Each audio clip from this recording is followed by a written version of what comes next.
mas uma crítica no sentido dessa promiscuidade e no sentido de que, olha, tá vendo, a gente está perdendo a força desses menores, né? A gente está perdendo indivíduos que podem estar lá trabalhando no George Street. George Street tem várias passagens, né? Porque ele combateu violentamente quando foi definido que o trabalho era proibido para os menores de 12 anos. Ele combateu isso violentamente porque, para ele, tem até uma passagem que ele fala que as crianças gostavam tanto de trabalhar na fábrica dele que no final do dia elas saíam revoadas da fábrica, brincando, em revoada, de tão felizes que elas estavam por ter trabalhado as 12 horas lá na fábrica dele, né? Inclusive ele foi pintado pela Rede Globo numa dessas minisséries como um poeta, né? O poeta, criador de cavalos, extremamente humano, obviamente aqui analisando ele como representante do capital, né? Não uma figura da pessoa. Então, gente, a partir desse momento que a gente começa o Estado a se voltar efetivamente para a questão da infância. Então, por que, né, efetivamente, teve um salto em 15 anos tão extraordinário dos índices de encarceramento da juventude? Né? É uma pergunta que a gente se faz, porque de 1900 a 1915 aumentou tão extraordinariamente. Isso é uma questão que é importante, porque além de... O que está acontecendo nesse período, né? Uma forte imigração, uma urbanização bastante intensa. Que começa a se alardear muito esse aumento da criminalidade infantil nesse período, né? Como a gente viu ali pela tabela, de fato, a gente tem ali uma triplicação, né? Foi triplicado o número de jovens nas cadeias públicas. Só que se nós formos buscar efetivamente do porquê que esses jovens estão parando nas cadeias, a gente vai verificar que basicamente 80% das apreensões desses jovens se davam por 3 crimes, que na época eram crimes. E que hoje, né, até eu dou isso muitas vezes para meus alunos lá, não existe isso, existe ainda isso. Hoje são contravenções penais, mas são infrações penais, né? Eu posso dar, se eu vir alguém aqui entender, posso dar voz de prisão e levar para a cadeia. Que seria a vadiagem, a mendicidade, a embriaguez e a desordem. Então 80% das prisões nesse período, isso é pesquisado pelo Boris Fausto, naquele crime cotidiano, se davam basicamente por 3 crimes: vadiagem, desordem e embriaguez. Hoje ainda isso são, como eu estou dizendo, contravenções penais, né? Que o nosso sistema,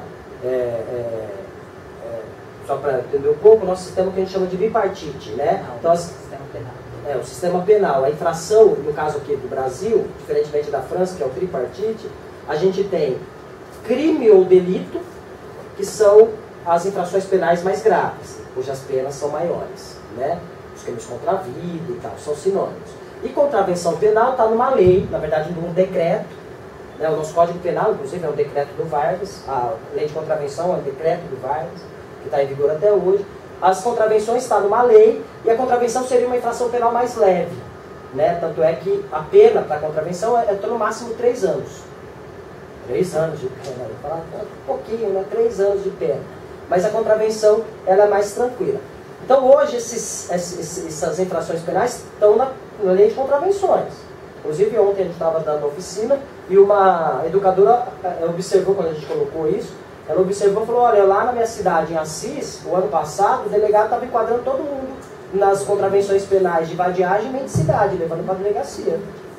Eu falei, tá vendo? Ainda tá aí. Teve até alguém que se fantasiou de se camuflou de mendigo, ficou esperando e a polícia foi atrás dele. Foi atrás, enquadrou nessas contravenções. E aí hoje é contravenção, tá lá na lei. Artigo 59, vadiagem, artigo 60, mendicidade, e assim vai, ainda tá lá. Lembrando que em 1888, quando efetivamente o trabalho assalariado assume a configuração primordial no Brasil, né? Preponderante. Nesse período. Eu só me confundi um pouquinho. Tá. Então você não está falando que a contravenção está no de 1923, ainda está hoje.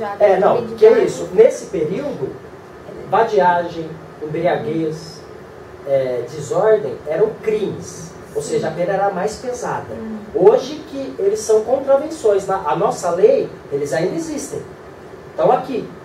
Então, se eu brinco, né? Você chegar lá na tua casa e o teu irmão que passa a semana inteira lá assistindo TV, você pode dar voz de prisão para ele por vadiagem, porque eu não estou aqui com o código, senão eu leria. Porque é engraçado até, o tipo, né, o crime, a contravenção, é isso. É estar sem... Isso é uma coisa. Quando a polícia para algum adolescente na rua e pede os documentos, né? E pergunta se ele estuda ou qualquer coisa assim, se o adolescente ou o jovem não conseguir comprovar que ele tem alguma atividade ou que ele trabalha, porque isso foi um grande problema, porque não pode trabalhar que é menor, ou que ele está estudando, não tiver a carteira de estudante, ele pode ser preso por vadiagem, qualquer um. E acontece com muita frequência entre esses rapazes e jovens que eles acham que são estigmatizados, que usa bermuda, que usa o que é pardo, ou negro, que mora na periferia, que é pobre, que usa boné, ou que quando está frio põe o capuz do moletom. Então, e a polícia para. Se ele não tiver alguma documentação, ou se ele não tiver uma forma de comprovar que ele estuda ou trabalha, ele pode dar ordem de prisão, e aí ele já entra, ele já é um infrator, aí ele já é fichado. E na qualidade de fichado, porque é muito simples o procedimento para provocar uma tragédia na vida da pessoa, porque ele anota num papel o RG dessa pessoa. Ele anota e depois ele libera o adolescente, mas o RG que ele anotou, ele vai para a delegacia e já registra. E aí já fica registrado o RG daquela pessoa. Se por alguma coisa aquele adolescente, por exemplo, tiver alguma coisa qualquer, uma segunda vez que ele for pego, quando ele bate, ele leva outra vez o RG, né, da pessoa que ele já pegou, ele já anotou. E o adolescente nem percebe. Ele anotou lá e ele vai embora. E aí quando ele vai, se acontece uma segunda vez, ele vai na delegacia, quando ele acessa o banco de dados e o RG já está lá, pronto, ele já é um infrator. Então, é assim, a pessoa é considerada uma infratora sem sequer, só porque ela não tinha os documentos necessários.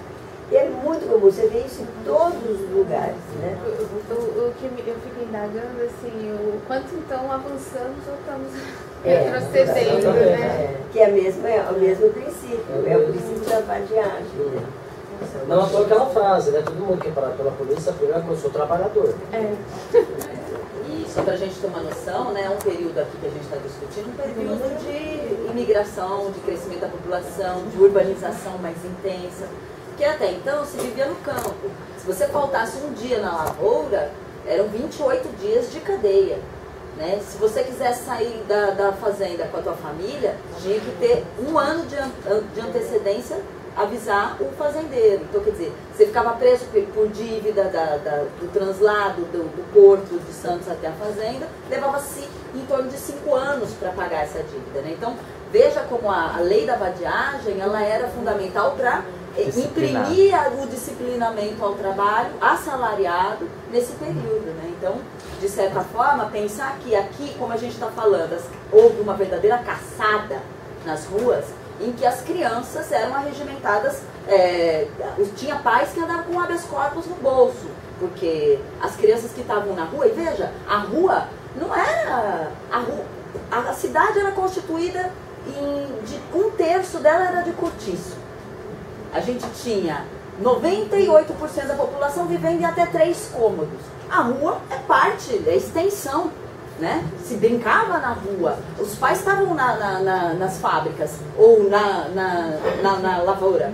Então, veja, a criança, quando não estava também trabalhando, estava brincando ou fazendo alguma coisa. A polícia, a guarda do império, a guarda que aqui se desenvolve bastante, a guarda imperial, a partir dali vai só ficando mais rigoroso, né?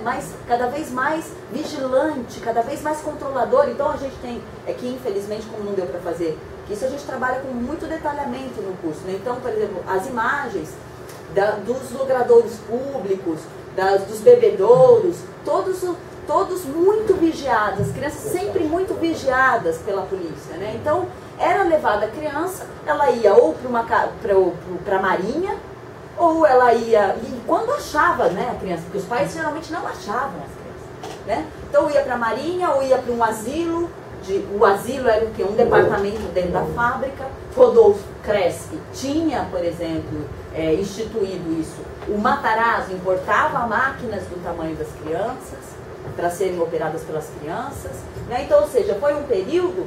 E um pouco... Aí as crianças na rua, né? Isso que a Dani está falando, começa a ter uma preocupação com a tal, né? Aqui começa a conformar aquela ideia de que a rua é a oficina do mal, né? Toda aquela carga pejorativa sobre a figura aí da rua, né?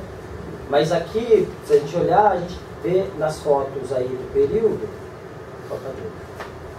toda, isso que a Dani está falando, sempre a polícia muito presente, né? Então ali, olha, isso é um livro que tem poucas fotos do período, mas a maioria aí, então crianças, policial aqui.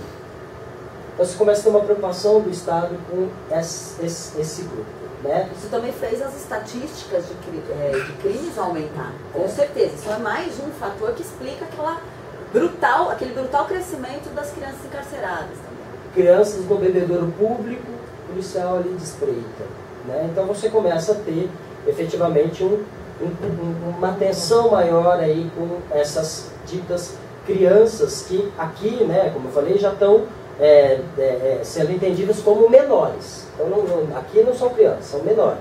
Seriam esses indivíduos. Em 1870, São Paulo tinha 30 mil habitantes. Em 1907, 286 mil. Olha o crescimento extraordinário, né? Em 1920, 1 milhão. Então, veja, esse crescimento tem uma estrutura. O que era o urbano no Brasil? Né? O Jimmy que estuda isso muito bem. Mas não tinha estrutura, né? A maior parte da população morava em porão, cortiço, tá certo? Então, acaba que esse processo de arregimentação, principalmente nesse período inicial da industrialização brasileira, a gente vai ver que as mulheres e as crianças são a forma por excelência da configuração da classe trabalhadora. E não vão ser passivos, como geralmente, inclusive o movimento operário colocou, que as mulheres frágeis, facilmente cooptáveis, seduzíveis, ou as crianças. Não. Inclusive, as greves gerais da década de 10, 1903, parou a cidade de São Paulo. O que parou? Parou de construir o arruamento, né? 1906 é feito um congresso operário e marca, então, para o 1º de maio de 1907, uma greve geral, que inicia pelas crianças. Nossa, que lindo. Né? Então é muito bonito. A COB, né, a Confederação Operária Brasileira, é marcada uma greve geral para o 1º de maio de 1907. Várias pessoas são presas, pessoas que de alguma forma estavam na organização disso. E foi feita essa greve geral de 1907. Então, e não terminou aí foram vários os movimentos. Moças, a greve né? de 1917 começou no cotonifício Crespi. Cotonifício transformava algodão em tecido, né? O cotonifício Crespi ali da Moca era do Rodolfo Crespi. Esse dos asilos. Veja, 700 trabalhadoras decretaram greve geral em São Paulo. Viravam bondes, aquelas delicadas moçoilas. As crianças saqueavam as feiras da Praça da Sé. Veja, a resistência aconteceu. Eu acho muito interessante o trabalho da Margarete Rago, que ela traz a resistência das crianças, né? Do cabaré ao lar, a utopia da cidade disciplinar, 1890, 1930. Ela vai trazer como era o processo de resistência. Desde ficar escondido esperando, um bando de crianças escondido esperando o capataz passar para apedrejar ele, e ele cair com a cabeça rachada no chão, como os depoimentos dizem. Tudo que vocês podem imaginar. Então, ou até a brincadeira, no meio do processo de trabalho. Então, veja, criança que era obrigada a limpar as máquinas enquanto elas ainda funcionavam. Quantos acidentes de trabalho não ocorreram assim? Então, a criança muitas vezes pegava lá um chumacinho de fios, juntava, fazia um bonequinho e começava a brincar. Ela relata isso nos jornais, a Terra Livre, Avante, La Battaglia. Então, todos esses jornais vão trazer o combate, vão trazer os depoimentos da época. É a principal fonte de estudar a resistência operária daquele momento. né? Inclusive com o movimento internacionalista. Um movimento em que imigrante era quase sinônimo de anarquista e quase sinônimo de, portanto, criminoso, de subversivo. E veja, sempre uma preocupação do Estado em não deixar que as crianças, então, sucumbam a essas manipulações. A greve de 17, tanto quanto as greves de 10, eram em função do quê? Viva as 8 horas de trabalho. Contra o trabalho infantil e feminino noturno. Vejam como é importante entender, então, portanto, a história da infância. É uma história silenciada. Inclusive, essa definição da responsabilidade penal aqui das crianças a partir dos 9 anos, ela tem toda a ligação com a questão do trabalho infantil, né? Porque seria, de certo modo, contraditório para esses industriais que defendiam o trabalho das crianças a partir dos 7, 8 anos de idade, entender que uma criança teria discernimento para operar a máquina e não teria discernimento para responder penalmente pelos seus atos. Então, não à toa a lei, seguindo esse raciocínio, define que as crianças a partir de 9 anos responderiam pelos seus atos se comprovasse o discernimento. E daí vem a violência, inclusive. Observado de novo vai pelo Boris Fausto. Ou seja, como se comprovava esse discernimento? Para essas crianças, como nós vimos ali, de 7 a 14, que obrassem com o discernimento, responderiam como adulto. Uma das formas presente, muitas vezes, nas decisões que a gente observa, é a questão de se a criança escondia a obra. Então, por exemplo, ela furtava aqui o celular da Dani e escondia o celular. O esconder é, de certo modo, uma comprovação de que quando ela agia, ela sabia que fazia a coisa errada, né? Mas, de fato, a maior forma de comprovação de discernimento era o trabalho. Então, geralmente, quando uma criança trabalhadora era mandada para o juiz para saber se ela ia responder como criança ou como adulto, geralmente ela respondia como adulto. Porque o raciocínio era, se ela trabalha, ela tem discernimento. Então, vai responder como adulto. Então, no fundo, é um código que criminalizou a criança filha da classe trabalhadora, que também trabalhava na fábrica, né? Então, a noção de discernimento, ela foi dada basicamente a partir desse critério, né? O que você vê nas decisões. Eu acho que a gente tem que ir caminhando, senão vai também dar tempo de um debate aí com vocês. Mas, ainda aqui, né, no período republicano, eu só queria tratar uma questão importante que vai ter um impacto muito forte na constituição das primeiras legislações, né? Então, como a gente está vendo, a gente está discutindo e debatendo aqui Código Penal. Então, não tinha ECA ainda, né? Ou seja, uma legislação especial. A partir desse momento, começa a se configurar essa categoria menoridade, né? Inclusive, essa noção, por exemplo, essa noção nossa, por exemplo, de adolescente, é uma noção, no fundo, histórica muito recente. Né? Não existia essa noção de essa fase intermediária. Ou era criança, incapaz, ou era adulto. Não existia essa fase intermediária. Entretanto, como eu já mostrei ali para vocês pela lei, né, a gente cria, inicialmente pela lei, essa faixa dos 14 aos 17.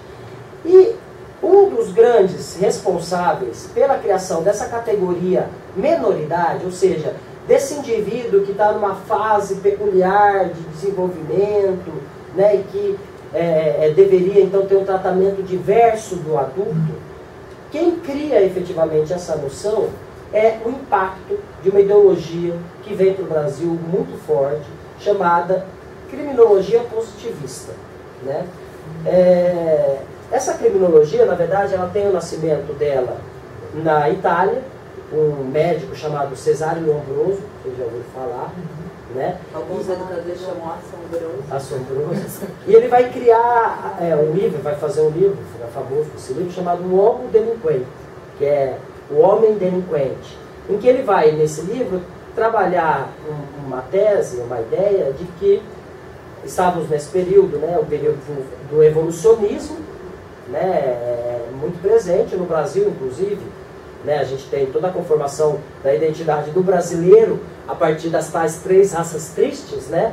Então nós temos lá os tais autoritários do começo do século, que não à toa foram os responsáveis pela construção da CLT, da consolidação, como o Oliveira Viana, que foram os primeiros a pensar no que é o brasileiro. Porque até então, nossa teoria, né, humana está muito marcada pela Europa. Mas a partir deles, o que é o brasileiro? Né? Porque agora a gente é um país republicano, a gente é uma nação, a gente tem que ter uma origem. E aí eles vão ser os primeiros a tentar conformar essa origem a partir dessa ideia das 3 raças tristes. Né? Então, por exemplo, Oliveira Viana, que depois foi assessor do Vargas e ajudou a construir a CLT, o Alberto Torres, foi governador, tinha essa ideia então de que o brasileiro seria a junção de 3 raças tristes. Quais? O índio, que é um esquizoide típico na visão deles, então não à toa o índio, para o nosso direito penal até hoje é inimputável, porque ele é considerado uma criança. Né? O negro, que é uma raça, em termos raciais, né, a discussão. O negro, que é uma raça que não tem capacidade de civilização, então eles vão buscar, por exemplo, nas etnias africanas, e vão falar, não tem obra de arte. Não tem obra de arte, negro não tem obra de arte. E o português, mas aí não qualquer português. Né? Qual português? O degradado, a prostituta, o ladrão. Então a junção, segundo eles, dessas 3 raças tristes, deu no brasileiro. É isso, né? Então não à toa, vou dizer... Não se deixar, não vai dar em nada. O brasileiro, sozinho no mundo, não vai dar nada, né? É chamado pensamento autoritário, né? Pensamento é a primeira autoritário. interpretação da formação do Brasil. Então não à toa o brasileiro precisa de um pai, né? Então não à toa o Vargas. Você precisa de uma... E isso vai ser passado para a imagem de tudo. O trabalhador brasileiro, né? Por longo tempo, na historiografia, viu assim também. Até hoje, o que é o trabalhador brasileiro? O que é o operário brasileiro? Assim. O operário brasileiro é aquele que veio da roça, que só quer mudar de vida, melhorar de vida, que não participa de greve, que só quer o bem para ele, que é infantil, ainda não se desenvolveu, só vai se desenvolver, como diz o Fernando Henrique, quando a nossa indústria ficar madura. Né? Então, essa é a visão, de certo modo, que se tinha, que vai ser operada nessa mudança aí, somente aí pelos tais intérpretes de 30, né? Caio Prado, Gilberto Freire e Sérgio Duarte, em termos também, mas vão inverter um pouco esse discurso. Mas perceba, esse é o discurso que está no momento. E a criminologia vem nessa onda. Então, para o Lombroso, ele vai dizer, existem alguns indivíduos que pararam no tempo, pararam na evolução. E eles carregam, de certo modo, isso no genes dele. Né? É a tal da teoria do atavismo, vai dizer eles. Então, por exemplo, isso vocês já ouviram. Por exemplo, aquele jovem, né, que está bebendo, todo sábado e domingo ele bebe, está bebendo. Mas o pai dele era alcoólatra. Vocês não viram falar isso? Olha, seu pai era alcoólatra, cuidado, você está bebendo muito, você está seguindo o caminho do seu pai. Né? A ideia, no fundo, do Lombroso é que filhinho de peixe que todos esses vícios, eles vêm, de certo modo, biologicamente. Então, olha a inversão que eles vão fazer. Toda a nossa ideia de crime, o Código Penal, todo está sentado em cima da escola clássica. Para a escola clássica, o que é o crime? O crime é uma escolha. Né? Então, para um clássico, como Carrara, como Beccari, o que seria o crime? O homem, né, uma noção inclusive iluminista, todos os indivíduos eles têm o livre-arbítrio, ou seja, a capacidade de escolha, e mais, eles têm a capacidade de autodeterminação. Então eu sei, eu tenho a capacidade de escolher entre o certo e o errado e de determinar a minha conduta de acordo com esse entendimento. Certo? Então, para um clássico, o crime é uma escolha. Obviamente a gente sabe que isso é uma visão muito reducionista, porque crime para nós hoje é muito mais do que uma escolha, são outras questões. Mas para o clássico é uma escolha. E isso está baseado em todo o nosso direito penal. A criminologia vai inverter o discurso. Vai dizer assim, o crime não é uma escolha. O crime é uma doença. E existem alguns indivíduos que já nascem com essa doença. E, na infância, ele já demonstra, de alguma forma, os sinais dessa doença. Então, se nós atuarmos na infância e curarmos esse indivíduo dessa doença, a gente pode chegar numa sociedade um dia que não vai ter crime. E, segundo eles vão mais além. Essa doença, como qualquer doença, ela tem sintomas. Sintomas, estigmas corpóreos. Então, quem que é o criminoso? Aí ele vai, segundo o Lombroso, ele vai analisar 15 mil detentos para chegar às características do criminoso. Quem que é o criminoso? mandíbulas proeminentes, lábios grossos, a face desproporcional em relação ao crânio, orelhas de abano. Então a ideia era você munir a polícia desse conhecimento para que a polícia, na multidão, identificasse, sei lá, ele tem orelha de abano, tem cabelo, tal, é o criminoso. Leva para uma medida de segurança. Daí nasce a medida de segurança que até hoje não pode. Né? O que acontece? Esse grupo queria fazer isso por código. Porque esse grupo vai ter um impacto no Brasil. Né? Vai entrar na via jurídica pela Faculdade de Direito do Recife e na via médica pelo famoso Nina Rodrigues. Né? Salvador. E o sonho deles era fazer isso no Código Penal, com base nessa teoria. Então, por exemplo, eles defendiam coisas assim, que em relação ao Código Criminal, o Código Penal de 1890, que era um absurdo. O Nina Rodrigues dizia assim, que absurdo esse código. Porque o certo é um código para cada raça. Porque como você vai exigir o mesmo grau de compreensão de um negro do que de um ariano? O ariano está num outro estágio de evolução. Então você exigir o mesmo grau de compreensão de um negro e de um ariano, de certo modo você está fazendo o negro sofrer, ele não tem o mesmo grau de compreensão. Então o certo é um código para o negro, um código para o ariano, palavras dele. Um código para o ariano, um código para os gêneros, porque também mulher, obviamente, não tem o mesmo grau de entendimento do homem, um código para os índios, um código penal levando-se em conta a capacidade intelectual de cada uma dessas raças. Essa era uma das críticas. A outra crítica, hoje a gente tem, se eu cometo um furto, eu vou ficar de 1 a 4 anos na prisão. Ou seja, a pena é determinada. Determinada em termos, né? Ver que o juiz tem muita nessa determinação. Mas teoricamente eu sei que no máximo 4 anos eu vou ficar na cadeia. Né? Eles defendiam que pena determinada é absurdo. Como pena determinada? Se o crime é uma doença tem determinação de tempo de cura? Não, depende do indivíduo. A Dani leva 2 anos para ser curada da doença. O Beto leva 3. Ele ali leva 8 anos. Então, a pena ela tem que ser indeterminada. Levar-se o tempo de cura. Pois bem, o impacto da criminologia no Código Penal não foi tão amplo, apesar de ter sido. Então, ainda hoje no Código Penal a gente tem o exame criminológico. A gente tem as palavrinhas mágicas da periculosidade. Né? A periculosidade é um termo criado pela criminologia para traduzir o nível de doença.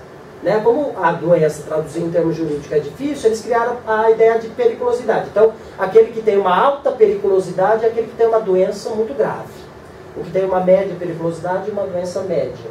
E uma baixa é uma doença razoável. Que, inclusive, né? a argumentação em torno do champinha e todo... Não, isso daí, inclusive, no caso adulto, isso é uma violência. Né? Por exemplo, tem uma pesquisa muito interessante que mostra, por exemplo, que a maioria dos jovens, aí no caso adulto, acima de 18, que cometem roubo e que são primários, e a maioria são primários, né?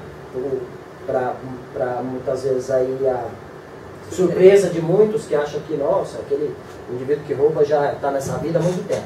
A maioria dos que são processados por roubo no estado de São Paulo são primários, jovens, ou seja, pela lei, eles deveriam ir para o regime semiaberto.